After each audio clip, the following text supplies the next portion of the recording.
Prof Hannes se preke, die leen van die regte stoel teologie, preek 7 deel B. Nou ek net sê dat jy dit nou al weet, daar gaan nog 'n C en heel waarskynlik 'n D gedeelte ook wees op hierdie onderwerp, want daar is heelwat inligting wat ek met u moet deel. Ongelukkig, party van hierdie studies kan jy nie 'n kort pad vat nie. Ek is professor Hans Redlinghuis van die Eerste Gemeente van Jaffa in Suid-Afrika, Pretoria, Montana, ook internasionaal. Sal jy belangstel in enige van my boeke wat ek geskryf het, of die Restoration of the Original Sacred Name Bible, die Rotterdam version, een wat verban was in die wêreld in 2005. Jy kry hulle in geen boekwinkels te koop nie, self nie eers in Amazons of in koemboekwinkels of enige een nie. Ek het 'n paar, sou jy belangstel. Dis erflatingsstukke. Hy weeg so 3,5 kg in gewig. Sou jy belangstel, kan jy my kontak by my WhatsApp 0722 367 124 of gaan net na my webtuiste https:// jaffa.co.za. Soos wat dit hierbo is. Dis uiters belangrik dat u inteken op ons YouTube kanaal. Dis baie belangrik sodat u die kennisgewings kan ontvang van al die ander studies waarmee ons besig is. Ons doen so 16 opnames, 16, 17 opnames 'n week op die oomblik. Nou moet jy luister, as dit die eerste keer is dat u na hierdie reeks kyk, dan preek 7, dan moet u na preek 7 A toe gaan. Want as u nou net B gaan kyk, sonder dat u A gekyk het, gaan u regtig, ek wil in plain Afrikaans sê, jy gaan die bus mis. Begin voor, want u het 'n magdom inligting gemis, wat uiters noodsaaklik is. Die ander sê, jy moet nou net 'n halwe waarheid. Deel hierdie video met almal wat jy lief is. Terwyl van die nuwe kykers wat vir die eerste keer kyk, volgens die inleiding noodsaaklik om verstaan, ons vereenseldig ons nie met die volgende instansies of groepe nie. Enige messiaanse groepe, die Israel Visie groepe, die Hebrew Roots Movement, die Sacred Name Movement, die Ja-beweging, die Sewende Dag Adventiste, Jehovah se getuies, Katolieke kerk, jy kan hulle noem wie jy wil. Ons behoort aan geen kerk, denominasie of organisasie in die wêreld nie. Ons is 'n eindtyd Bybelstudiegroep en ons funksioneer oor die wêreld. Elkeen doen sy Bybelstudie wanneer hy wil en soos wat hy of sy daarna voel en soos wat die Ruach HaKodesh, die Heilige Gees, u gaan lei. Ons gebruik hoofsaaklik die oorspronklike antieke Hebreëse name volgens the Restoration of the Original Sacred Name Bible, the Rotterdam version. Dis die Bybel van ene Dr. Joseph Briand Rotterdam wat vertaal was in 1860. Dis die beste Engelse streep Hebreëse Bybel wat jy jou hande kan oplê.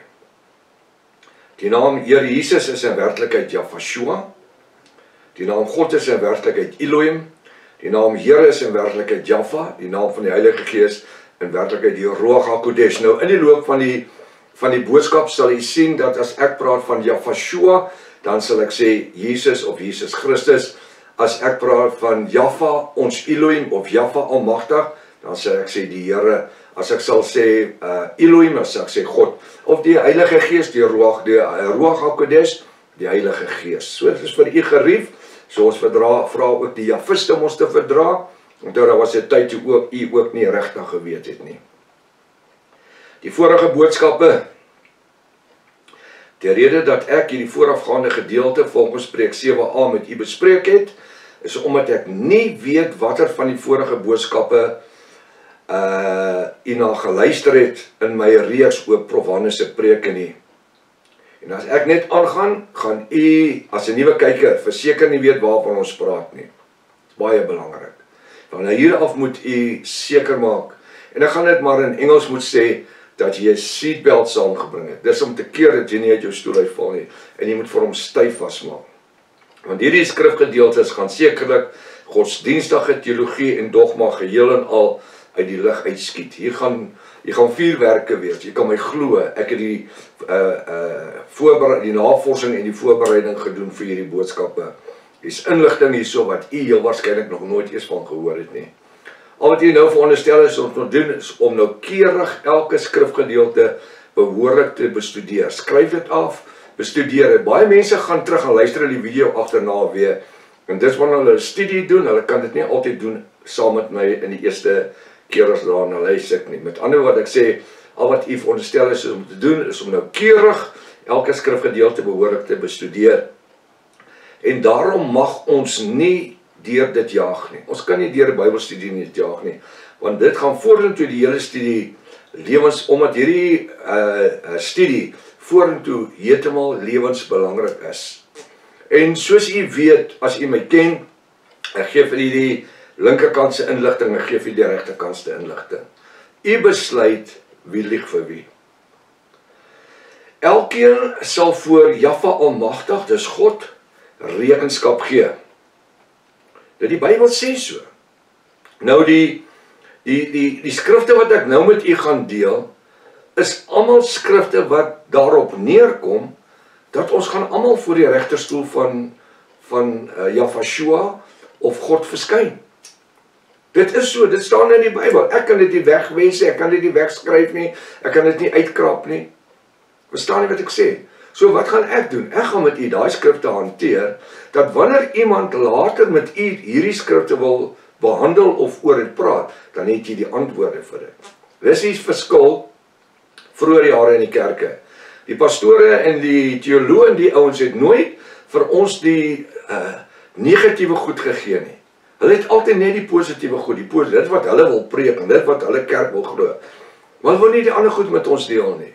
En dan kom jy in 'n debat of jy kom op 'n plek waar jy met iemand praat dat 'n bietjie meer weet as jy, en dan sê dit, jou mond val oop want jy het nie die antwoorde nie. So wat doen ek al die jare van die my leer ken het? Ek gee vir u die antwoorde. Of jy daarvan hou of nie daarvan hou nie, of ek daarvan hou of nie daarvan hou nie, ons moet deur dit werk. En dan moet ons die antwoord vind in die Bybel, en dit noem ek die bo-natuurlike geopenbaarde woord van Jahwe. Weet jy hoekom? Want as 'n antwoord vir elke negatief, is daar 'n positiewe antwoord. Halleluja. In my jare, 58 jaar in studies en navorsing in die eskatologie, boek Openbaring, Anti-Christus-systeem, Nuwe Wêreldorde, al die eskatologie verwante onderwerpe en natuurlik teologie ook. So op die einde van die dag, wanneer ek met u deel, dan praat ek vanuit 'n posisie van ek weet waarvan ek praat. Dis nie samsakking en ons probeer vinnig gou antwoordjies soek nie. Die antwoorde is deurgewerk, deurgestudeer, navorsing gedoen, behoorlike navorsing, en daarom wil ek dit ook net sê, al my boeke het 'n bibliografie agterin wat die navorsingsfeite vir u gee en waar die inligting vandaan kom. Goed, elkeen sal voor Jahwe Almagtig, dus God, sy rekenskap gee. Almal sal voor Jahwe Almagtig of God 'n rekenskap gee. Die Bybel verklaar self, Romeine 14 vers 12, skryf, Romeine 14, 12. So sal elkeen van ons, dan vir onsself, aan Jahwe Almagtig, dis God, rekenskap gee. Dis wat hy sê.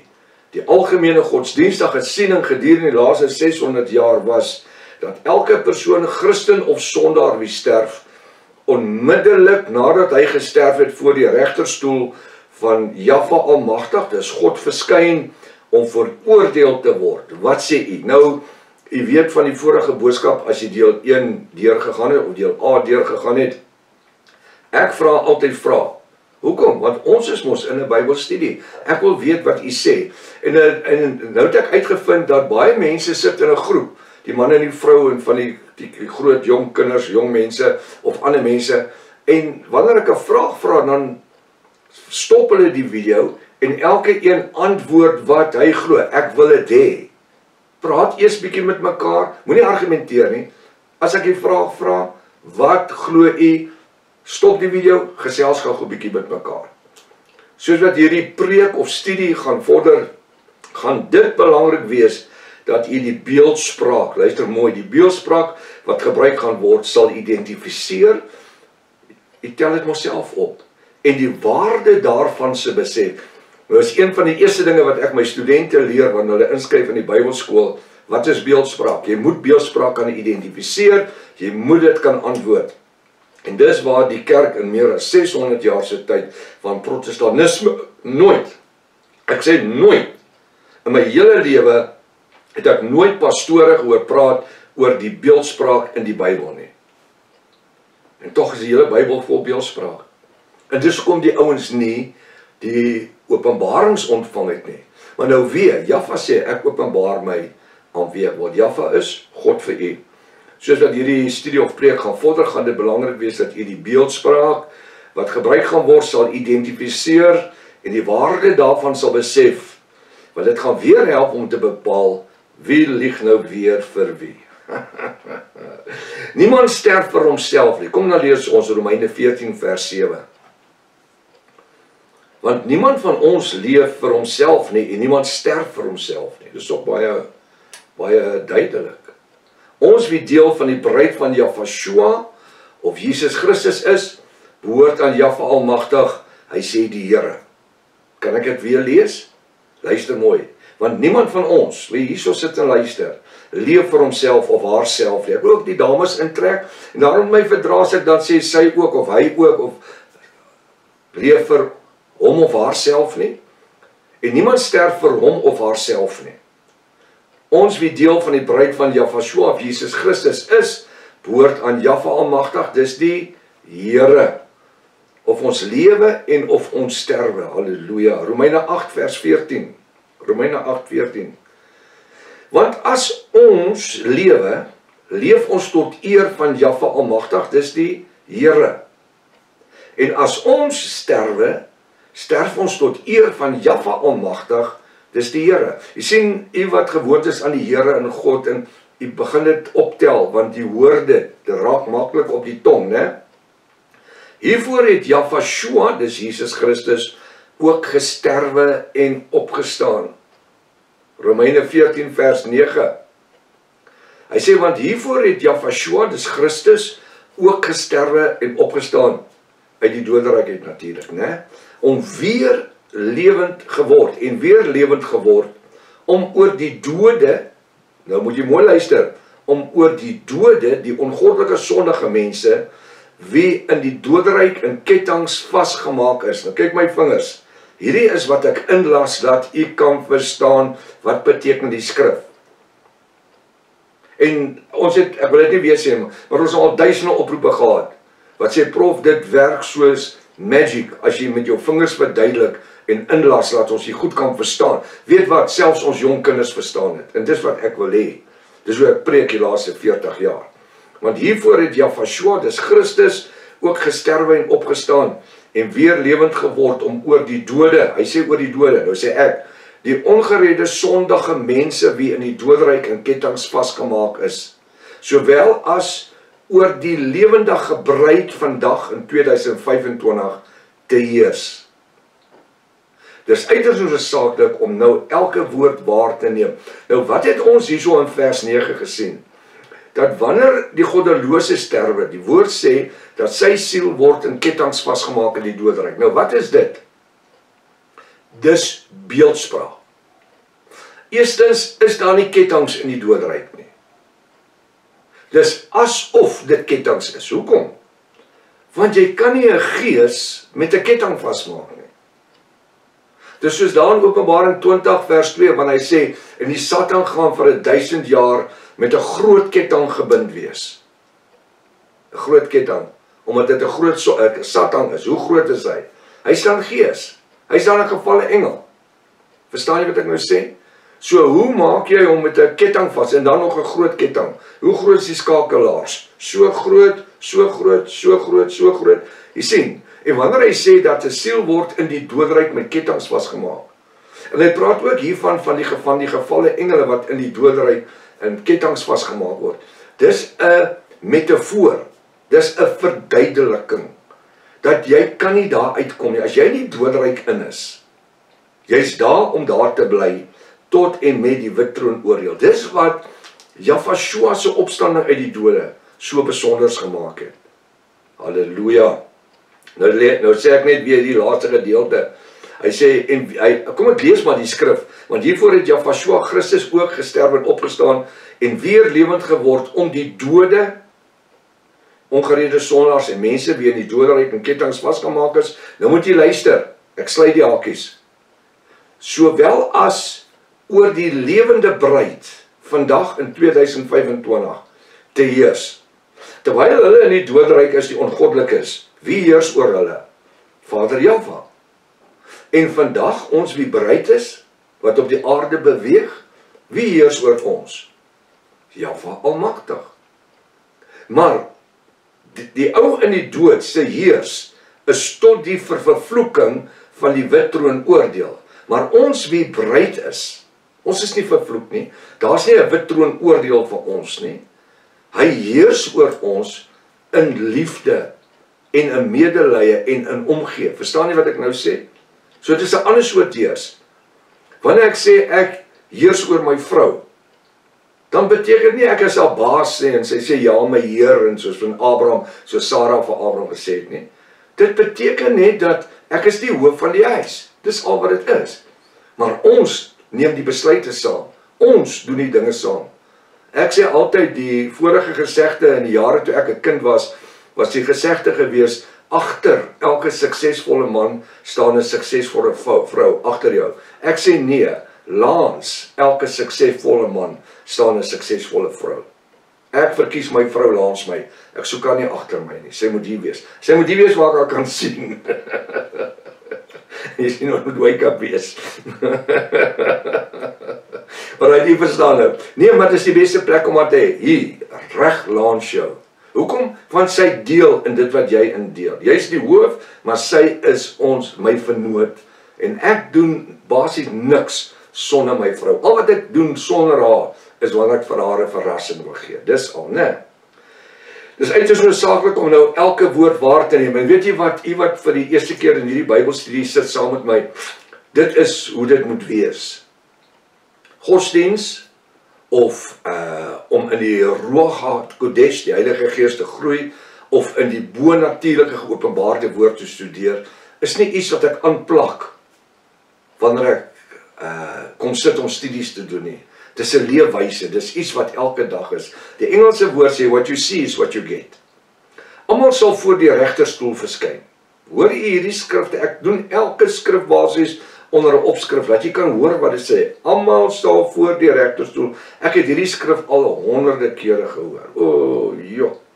Romeine 14:10. Maar jy, waarom oordeel jy jou broeder?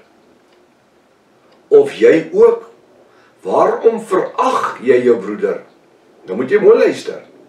Want ons sal almal voor die regterstoel van Jahwe, dis Christus, gestel word. Het jy gehoor? Wanneer hy praat van jou broeder, hy begin, maar jy, waarom oordeel jy jou broeder? Wie is jou broeder? Dis jou broeder in Jahwe. Of ook jy, waarom verag jy jou broeder? In Jahwe, Jesus Christus. Want ons sal almal voor die regterstoel van Jahwe Christus gestel word. Die Bybel sê so, daar staan dit, Ikabod. Nee, kom ons lees verder, vers 11. Want daar is geskrywe, so waaragtig as wat ek leef, sê Jahwe die Almagtige, die Here. So wat doen Jahwe hierso? Hy sweer, Romeine 14 vers 11, sweer Jahwe Almagtig. Nou as hy gesweer het, kan hy nie omdraai op sy woord nie. As die vorige versie sê, maar jy, waarom oordeel jy jou broer, of jy, waarom verag jy jou broer? Want ons sal almal voor die regterstoel van Jahwe of Christus gestel, Jahwe of Christus gestel word. Want daar is geskrywe, so waaragtig as ek leef, sê Jahwe die Almagtige, die Here. Nou sê ek, hier sweer Jahwe Almagtig, voor my, dis Jahwe Almagtig, sal elke knie buig. En elke menslike tong sal Jahwe Almagtig, dis God, bely of erken. Het jy dit nou duidelik gehoor? Het jy dit duidelik gehoor?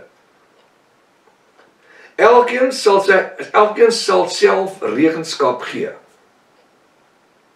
Ons gaan hierdie in konteks behandel net nou. Ek wil nie elkeen nou uittrek nie. Ek wil Romeine 14:12. So sal elkeen van ons, almal, dan vir homself of haarself aan Jahwe Almagtig, dis God, rekenskap gee. Dis wat die woord sê. Hy sê ons gaan rekenskap gee. Nou as jy moet nou Romeine 10, 14, 10, 11 en 12 vat in die eie tyd, dan lees jy dit aan mekaar. Dis verdoemend. Dit sê ons gaan almal voor die regterstoel verskyn. En dit is waar Angus Buchan en John Hagee en hierdie ouens almal en van hierdie spookpredikers almal van hulle sê, en meeste pastore en teoloë en predikante, ons gaan almal voor die regterstoel verskyn. Almal, gered of ongered. Hoekom? Hoekom sê hulle dit? Want hier staan dit geskryf. Is hulle verkeerd? Wat sê u? Is hulle verkeerd? As jy my moet vra, dan sê ek nee, hulle is nie verkeerd nie, maar hier staan dit. Hulle gaan voor die regterstoel moet verskyn, hier staan dit. So met ander woorde, ek wil amper sê, ek kan dan maar mos in sonde bly lewe. Hoekom sal ek en u wil deel van die bruid van Jafashua wees?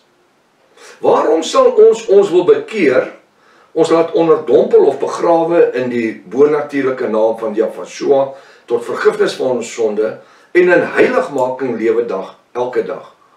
Dan kan ons ook maar hoer en rumoer, want ons gaan ook voor die regterstoel verskyn. Dan kan ons maar 'n joyful lewe en aangaan soos die wêreld daar buitekant. Jy sien, dis waar die Satan die mense vang. En selfs protestante, charismatiese mense vang. En selfs goeie godsdienstige mense vang. Want die ou lees die skrif en dan sê hy, maar ek is gedoen. Ek gaan voor die regterstoel staan die oomblik as ek sterf. Nou kom ons hardloop dit nie vooruit nie. Kom ons kyk wat sê die woord. Nou sê hy, die regterstoel van Jahwe die Almagtige, dis God. 2 Korinte 5 vers 10. 2 Korinte 5 vers 10. Want ons moet almal voor die regterstoel van Jahwe Almagtig, dis God, verskyn, sodat elkeen kan ontvang wat hy of sy deur die liggaam, dis die vlees, verrig het, volgens wat hy of sy gedoen het, of dit goed is of kwaad. Hier is 'n bevestiging. Die Bybel sê mos, op die getuienis van 2 of 3 staan 'n saak. Nou hier is nou die tweede skrif, en die vorige skrif was ook verdoemend geweest. Hier is die bevestiging. Hy sê, van elke woord moet die mens rekenskap gee, Matteus 12:36. Van elke woord moet die mens rekenskap gee, Matteus 12:36.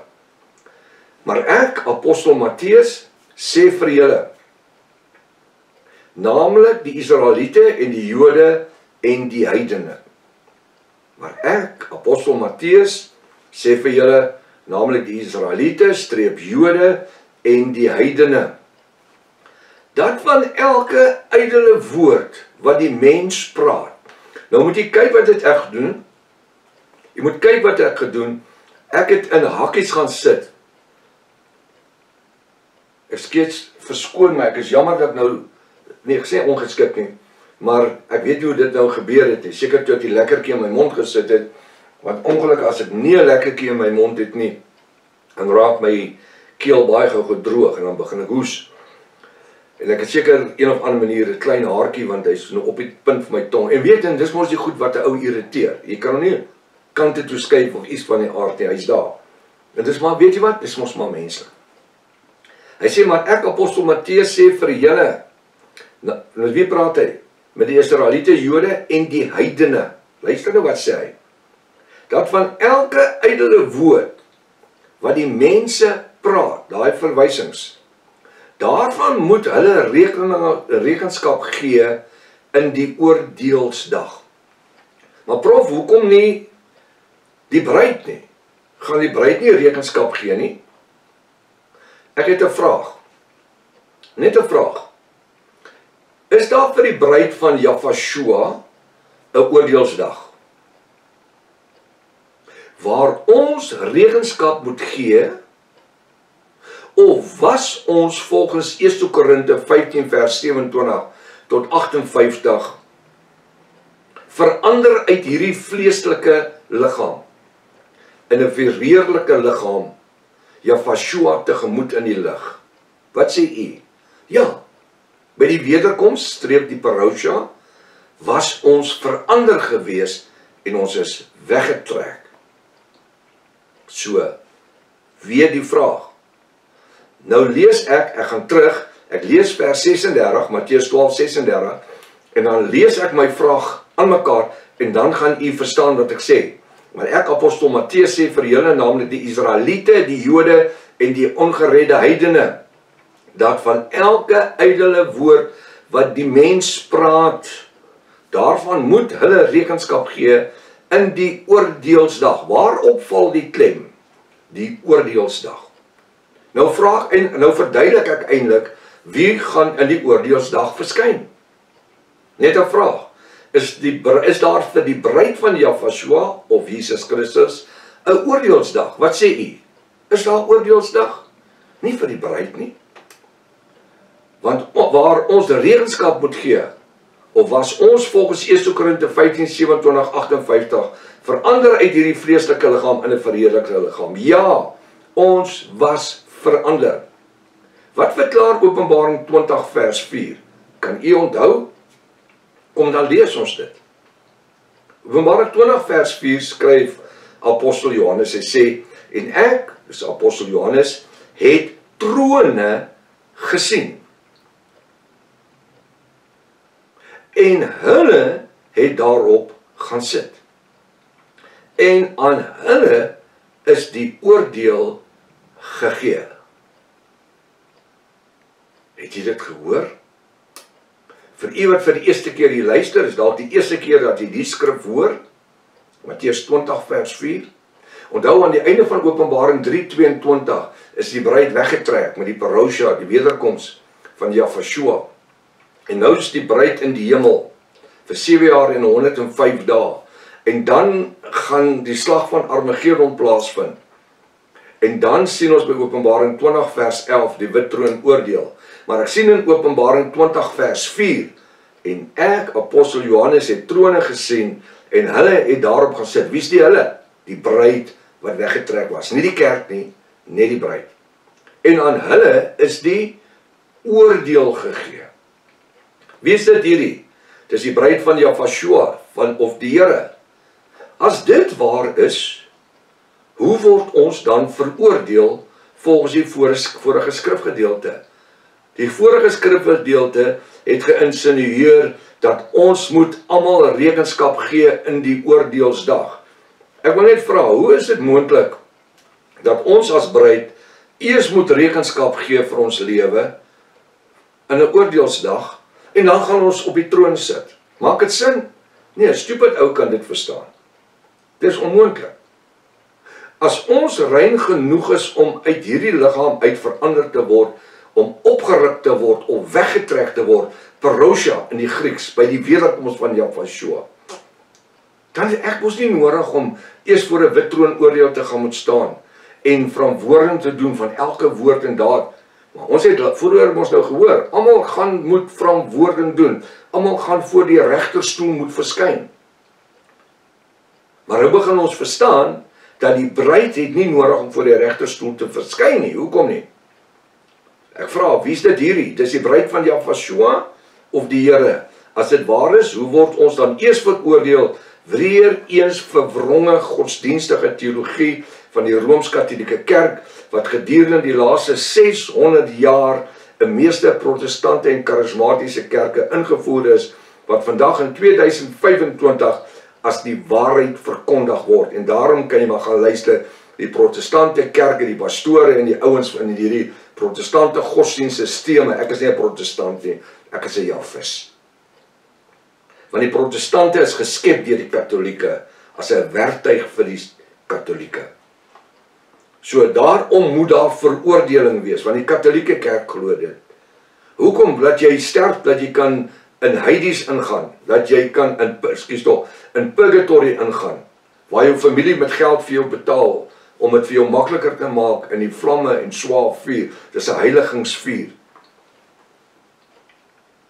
Ek praat later weer oor purgatory. Matteus 12 vers 37. Matteus 12 vers 37. Ons nou net vers 36 gelewe. Maar ek, apostel Matteus, sê vir julle, naamlik die Israeliete, die Jode en die heidene, dat van elke ydelle woord wat die mens praat, daarvan moet hy rekenskap gee in die oordeel. Vers 37. Want uit jou woorde sal jy geregverdig word en uit jou woorde sal jy veroordeel word. Nou wil ek net iets vra. As ek 'n messteker en 'n daggaroker en 'n hoereder en noem my net wat jy wil, die slegte, tronkvoël, slegtes, rypers, slegstes van die slegstes is. En u lei my na Jafashua of die Here toe. En ek bekeer my waaragtig voor Jafashua, dis die Here. En ek laat my onderdompel doop in die naam van Jafashua tot vergifnis van my sonde. Is my sondes vergewe in totaliteit? Of is daar sekere sondes wat aan my bly kleef, waarvoor ek en u natuurlik ook eendag voor die regterstoel moet verskyn? Nee prof, die feit dat ons bekeer het en laat onderdompel of gedoop het, sê dat ons rein is. Maar nou doen ons weer sonde. En dis daai los sondetjies, ek het enige pastoor loop preek. Dis daai los sondetjies wat ons voor die regterstoel voor gaan staan en verantwoording doen, regtig. Maar as ons nie in 'n proses van heiligmaking nie, sê apostel Paulus nie, ons moet heiligmaking nastreef, waarsonder niemand die koninkryk van Jahwe sal sien nie.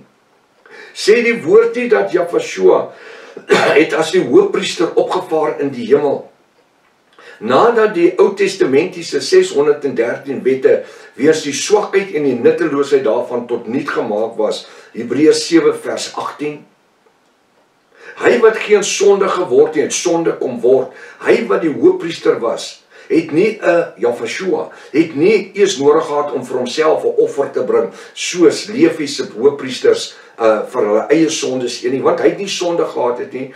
Sê die Bybel nie, hy Jafashua het aan die regterhand van die Vader kan sit, waar hy vir ons intree. Hy doen wat? Hy tree vir ons in. As dit sou gebeur nadat ek wedergebore is en ek maak 'n stupid foutjie, wat doen Jafashua? Hy ruk nie my bruilofskleed van my af nie, hy tree by die Vader in vir my en vir jou onmiddellik. En dit gee ons natuurlik nie 'n vrypas om sonde te doen nie. Hy is ons middelaar, hy is ons hoëpriester. So, nou sê die woord, vers 37, want uit jou woord en uit my woord sal jy geregverdig word. Verstaan, wat beteken regverdig word? Dit beteken om gered te word. Want uit jou woord sal jy geregverdig, elkeen vir homself, die man vir homself, die vrou vir homself, sal jy geregverdig word. En uit jou woorde sal jy veroordeel word. Uit watter woorde? Sê my, wat woon in ons? Die Ruach HaKodesh, die Heilige Gees. Die woord sê ons, Jafashua sê, ek woon nie in tempels wat met hande gemaak is nie, maar julle liggame is die tempel van die Ruach HaKodesh. Hoekom maak ek so? Dis my sielsdimensie. Van daar van my slaap af tot bo op my kop. Dis my kognitiewe denkwyse, dis my brein. Hy kan nooit doodgaan nie, hy lewe vir altyd. Al gaan ek in 'n skyn dood aan, al gaan, jou brein gaan nooit dood nie. Dis jou siel, hoekom? Want Jahwe het in Genesis 2 vers 7 in Adam geblaas, na hy hom uit die stof gemaak het, in sy neus die asem van die lewe geblaas, en hy het 'n ewig lewende siel geword. Hy kan nie doodgaan nie. Kognitiewe denkwyse. So wat gebeur? Want uit jou woord sal jy geregverdig word, die ongoddelike uit sy woord uit.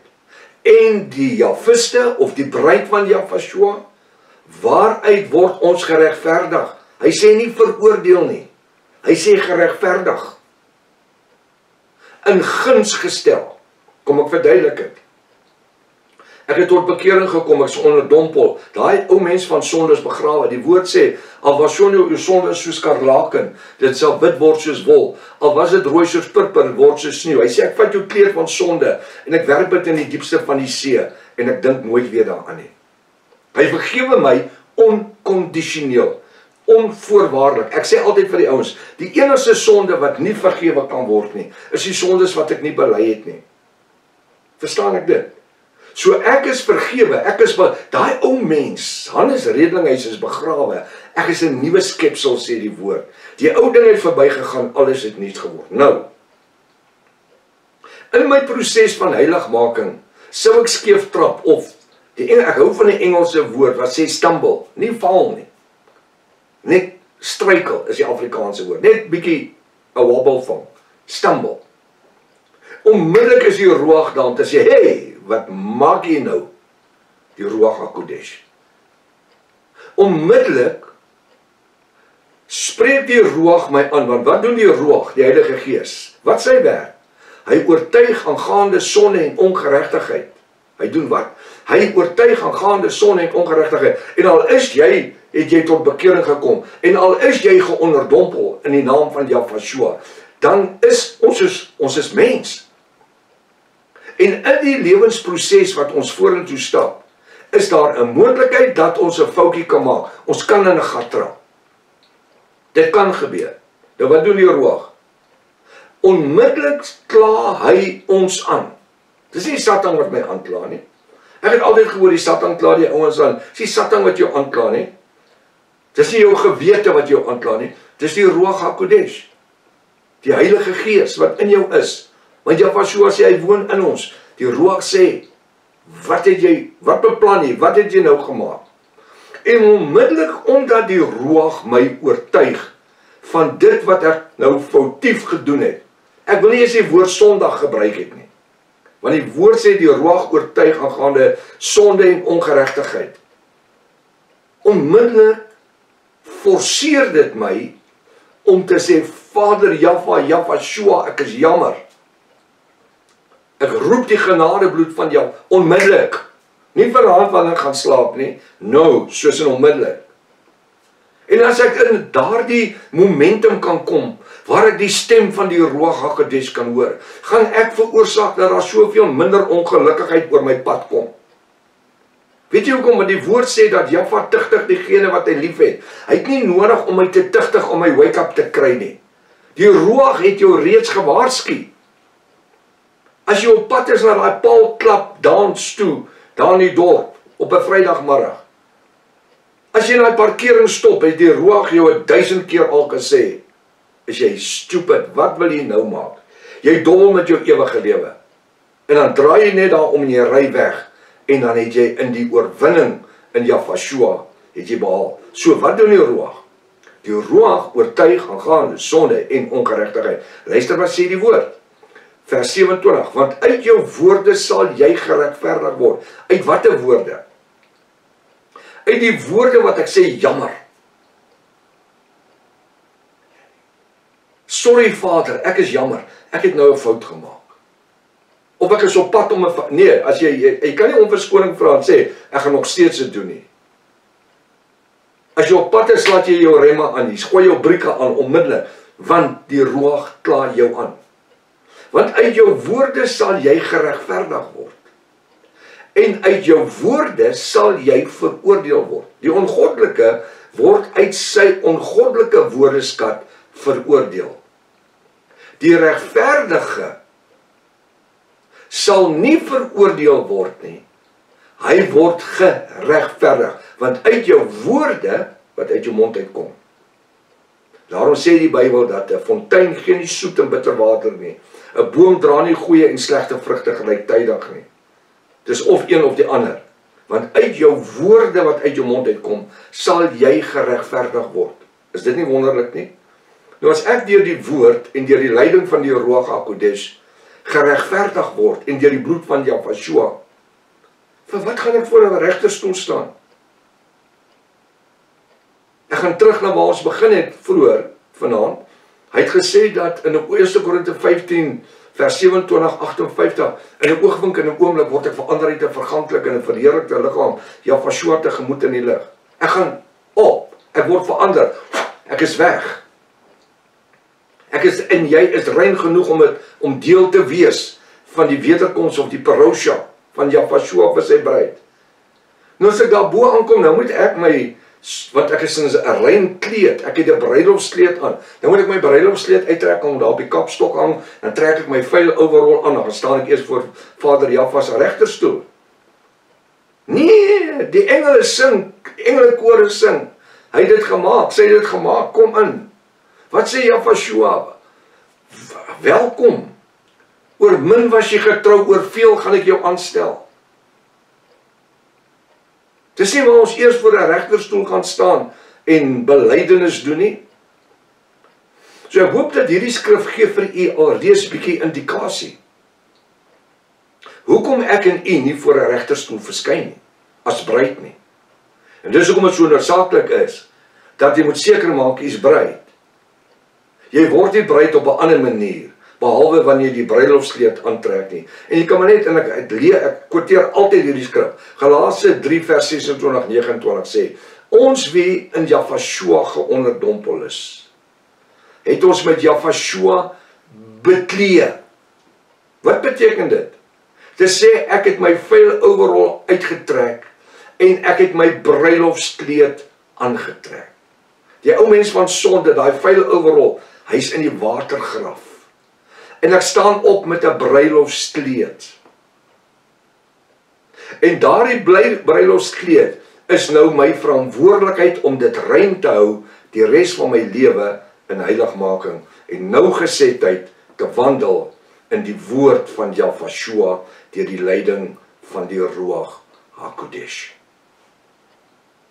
Die mens is bestem om een keer te sterf, daarna die oordeel. Ek het vir hierdie twee skrifgedeeltes in Matteus 12 vers 36 en 37 gegee om hier aan die ding te sit.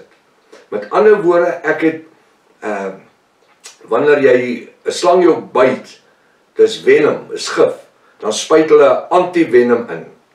Hulle spuit 'n ander slang se gif in om daai gif te werk. Het jy dit geweet? Nou wat is hierdie? Vers 37 is die antivenom. Dit is gaan in die proses wat ons gaan stap nou, gaan dit die dood teewerk. Daai verdoemenis, want dit is niks anders dan nie. Dis 'n verdoemenis om te sê dat elkeen sal voor die regterstoel verskyn, gered of ongered. Wat's die nodigheid om Jahweh dan te dien, Jesus Christus te dien, en in heiligmaking te lewe? Jy sien, dis omdat die kerk dit vir ons nooit die teenoorgestelde, ek wil sê die antivenom, gegee het nie. Die mens is bestem om een keer te sterf, daarna die oordeel. Hebreërs 9 vers 24 tot 28. Ons gaan daai hele paar skriffies hanteer. Hebreërs 9 vers 24 tot 28.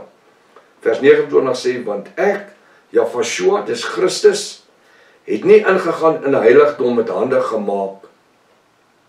So Jahweh, hy die hoëpriester kom word, hy die 613 wette van Moses tot niet kom maak, weens die swakheid en die nutteloosheid daarvan, Hebreërs 7 vers 18, die woord sê so, nie ek nie. Want 2 testamente kan nie gelyktydig lewe nie, of bestaan nie. Net een is van krag. Want Jahweh, dis Christus, het nie ingegaan in 'n heiligdom met hande gemaak, 'n teebeeld van die ware nie, maar in die hemel self. Om nou voor, dis met ander woorde, toe hy in die hemel opgevaar het. Toe hy sê het, in die huis van my vader is daar baie woners, nie so was ek vir julle gesê. Maar ek gaan vir julle 'n ander trooster stuur, naamlik die Ruach HaKodesh, om julle te leer en te lei in alle reg en waarheid, te oortuig en gaan in sonde en ongeregtigheid. Hy sê, as ek klaar kom ek julle haal, dat julle kan wees waar ek is, 'n belofte. Hy het opgevaar, hy kom terug.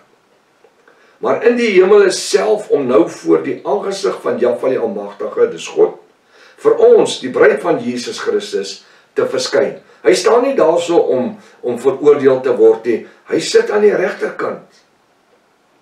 Hy is daar vir ons, dat wanneer ons 'n foutjie maak, dat hy onmiddellik vir ons intree. Vers 25. Ook nie om homself dikwels te offer, soos die Ou Testamentiese hoofpriester, elke jaar in die heiligdom ingegaan met die bloed, wat nie sy eie is nie, want dit was die bloed van verskillende diere. Die hoofpriesters van Levi en Aaron en Moses, hulle met bakke bloed ingegaan vir meer as 1000 jaar. En weet jy wat? Nie een siel was gered nie.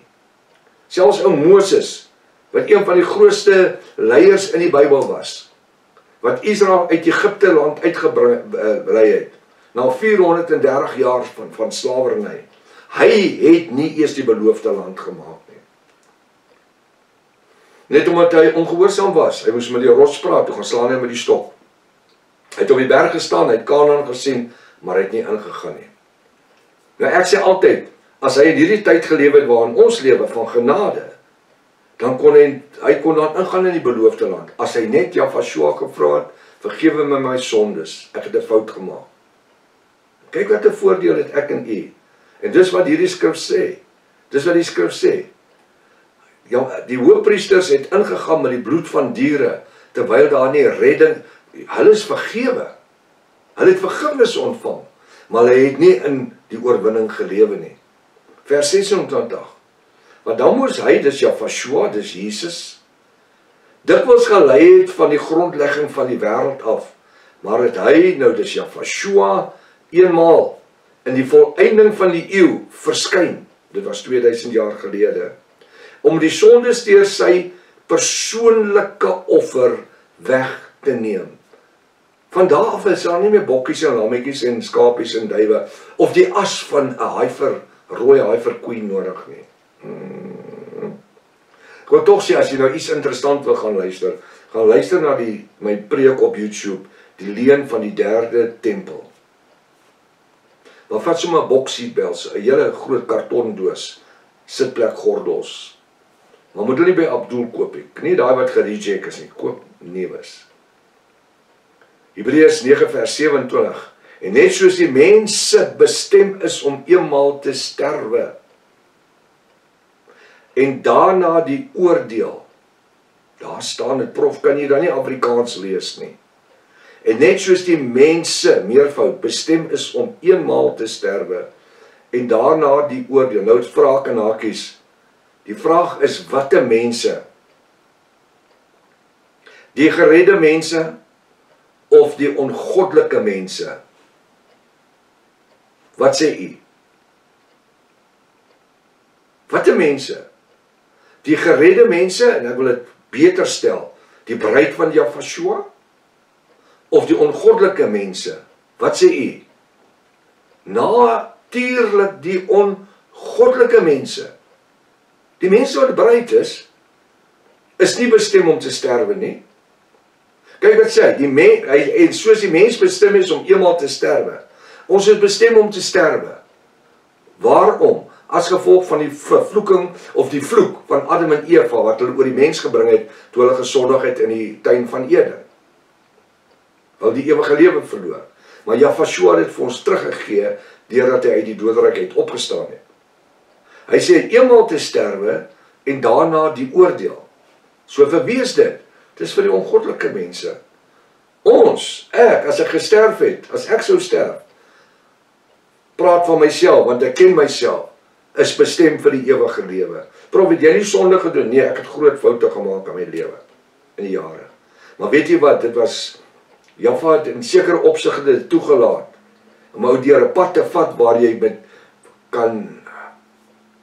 jy kan deel oor dinge wat in jou eie geestelike lewe gebeur het, in jou natuurlike lewe gebeur het, om te keer dat ander nie in dieselfde gate trap nie. Hebreërs 9:28. So sal Jahweh, dis Christus, luister nou mooi, ook nadat hy eenmaal geoffer is, om die sondes van baie weg te neem. Wie is die baie? Die heidene. Ek en jy was heidene. Miljoene der miljoene in die laaste 2000 jaar. Vir die tweede maal, tydens sy wederkoms of sy parousia, dis wanneer hy ons kom haal, sonder sonde verskyn aan die, naamlik sy bruid, wie hom verwag tot saligheid. Nou, as ek die skrif lees, dan klink dit amper asof Jafashua, toe hy aarde toe gekom het, die eerste keer sonde gehad het. Dus, jy sien, ons moet tussen die lyne lees. So klink dit. So sal Jafashua Christus ook, nadat hy eenmaal geoffer is, 2000 jaar gelede, toe hy aan die kruis gesterf het, om die sondes van baie weg te neem, selfs ons in die 21ste eeu, vir die tweede maal, want onthou hy kom 3 keer, ek het nou die aand gesê, die eerste keer was toe hy as babatjie gebore is, dan die tweede keer is wanneer hy kom, aan die einde van Openbaring 3:22, aan die einde van die genade tydperk, kom hy die tweede maal tydens die wederkoms, parousia, Grieks, vir sy bruid, sal hy, om die sondes van baie weg te neem, vir die tweede maal tydens sy wederkoms, sy parousia, sonder sonde verskyn. Besef vir my, lieg die Bybel? Kan Jaffa lieg? Die Bybel sê, dat Jaffa is geen mens, dat hy kan of so lieg nie, sal hy iets sê en hy waar maak nie, Titus en Hebreërs. Jafashua, toe hy gebore is hy met sonde gebore, of is hy in sonde gebore? Ek hoor nie. Hy is in sonde gebore. Enige babietjie wanneer hulle gebore word hulle met sonde gebore, of in sonde gebore? Ja, hulle word in sonde gebore, nie met sonde gebore. Dis soos ons in Suid-Afrika, of in Afrika, daar's AIDS, daar's vigs in Afrika, en selfs in Suid-Afrika. Maar dit sê nie elke persoon in Suid-Afrika het AIDS of vigs nie. Ons is in die omgewing waar daar vigs is gebore, maar dat sê nie ons is besmet nie. En dis wat hier gebeur.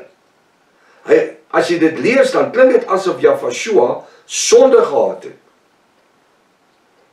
En jou pantiniste en jou New Agers, jou godslonaars, jou ateïste, hulle gebruik die skrif om te sê, dat Jafashua was met sonde gebore.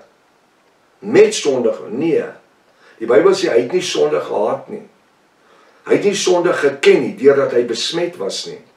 Maar hy het sonde geword, terwille van ons, toe hy aan die kruishout vasgeslaan was. Hoekom? Want die Bybel sê, vervloek is hy wat aan 'n kruishout hang. Hoekom? Want die Romeinse kruishout was 'n vloekhout.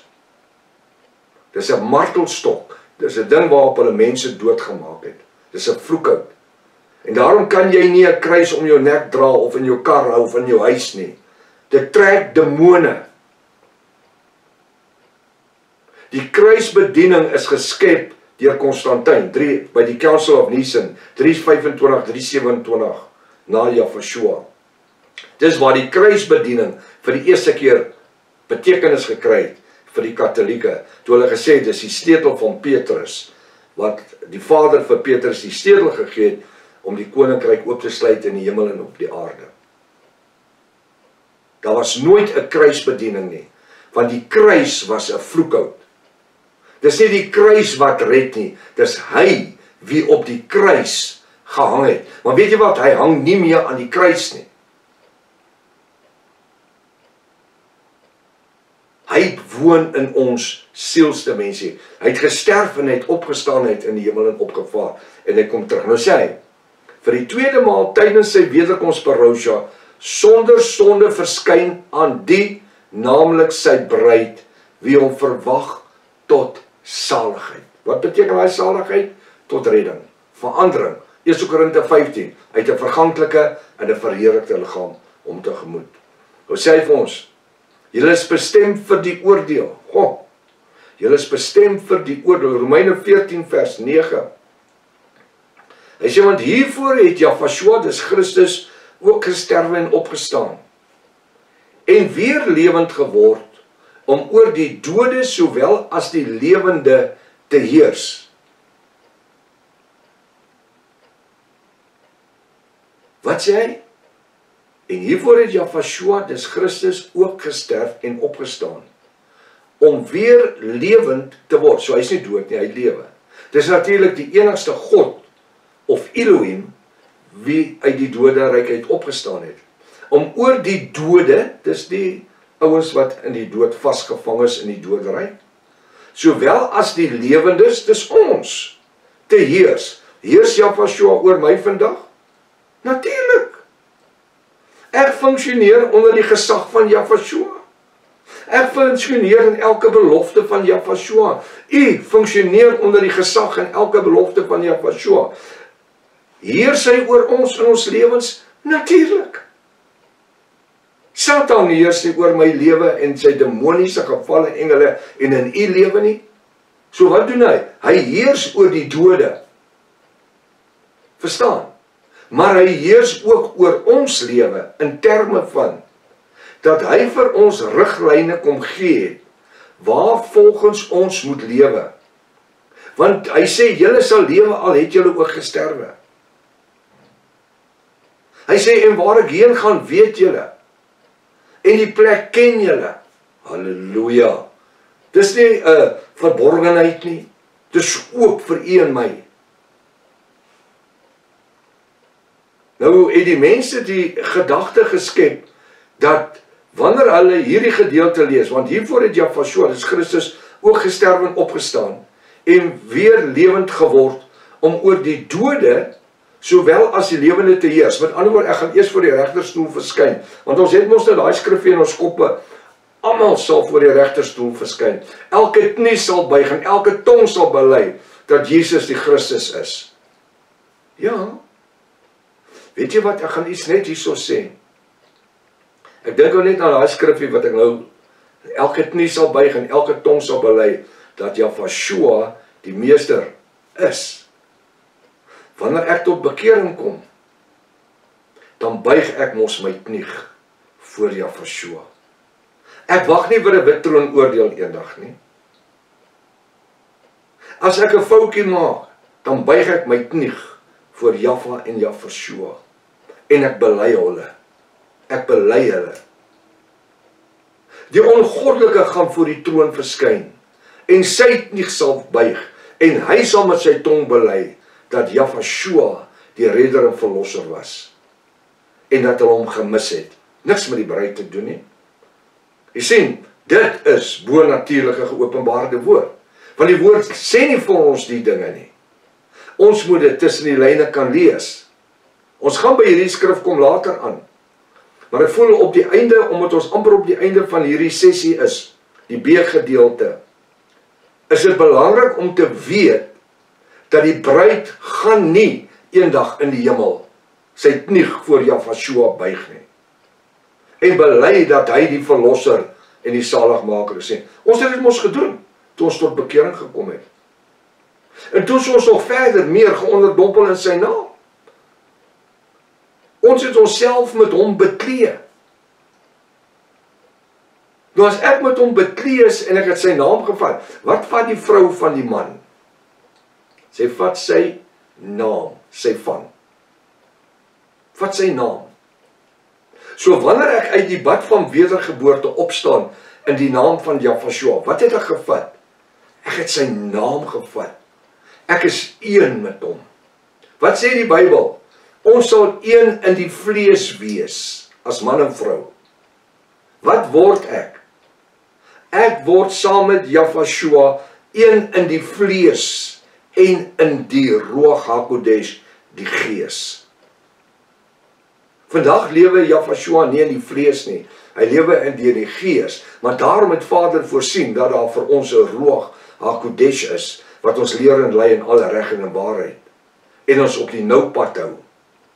So dis vir my uiters belangrik, dat ek sal weet, dat ek en u as bruid van Jahweh, volbloed Jahwiste, nie voor die regterstoel sal verskyn nie, om veroordeel te word, as ons in heiligmaking lewe, daardie oomblik wanneer hy kom, om sy bruid te kom haal. Of daai oomblik as die kar my stamp, en ek sterf. Of daai oomblik wanneer ek net 'n hartaanval kry, en doodgaan. As ek die hartaanval kry, so dan gaan nou dood. gaan ek nie voor 'n wit troon staan nie. Nee. Jahweh sal uitroep, kom in my goeie en getroue dienskneg. Oor min was jy gestrou, oor veel gaan ek jou aanstel. Halleluja. Krone van geregtigheid en heerlikheid. Daarom het ek vir jou gelees uit Openbaring hoofstuk 20 vers 4, waar die woord sê, ons gaan op die trone sit en ons gaan as konings regeer. Ons gaan deel van die jury wees, van die Satan en die demone en die antichrist en die antichristiese mense, ons gaan hulle veroordeel. Dis wat die woord sê. Nou hoe kan ek as 'n koning en deel van die jury op 'n troon gaan sit? Maar ek moet eers gou my vuil wasgoed gaan was voor die troon van Vader Jahweh? Nee, maar dis wat die kerk wil hou en ek sluit af daarmee. Meeste van die Rooms-Katolieke kerk deur middel van die protestante, charismatiese kerke wil jou altyd onder die mag van sonde hou, dat hulle jou kan beheer. Weet jy hoekom? Want dit is voordelig. Die langer hulle jou daar hou, die meer tiendes moet jy betaal om deel van die kerk te wees. Of sê nee, is jy nie deel van hulle nie. Nou ons gaan net hierso stop. Hier is 'n magte om inligting om te deel. U het reeds 'n magte om inligting ontvang. Dis te veel om net so in te neem. So u moet hierdie video weer kyk op die tyd. Vat jou Bybel, net nie 'n 83 Bybel nie. 33 of 'n 53 of 53-53 en lees dit. Hoekom nie 'n 83 Bybel nie? Want tussen die 83 Afrikaanse Bybel en die 33 Afrikaanse Bybel is daar 9000 skriftuurlike veranderings in die 83 Bybel en daar's 18 totale versweglatings. Kry my boek. Waarom 'n 4de Afrikaanse Bybelvertaling? Maar koop sommer 'n hele kartondoos seatbelts saam, want jy gaan seer kry. Tot volgende week, as Vader Jahweh lewe en gesondheid spaar. Maranatha. Jahweh kom weer. Halleluja.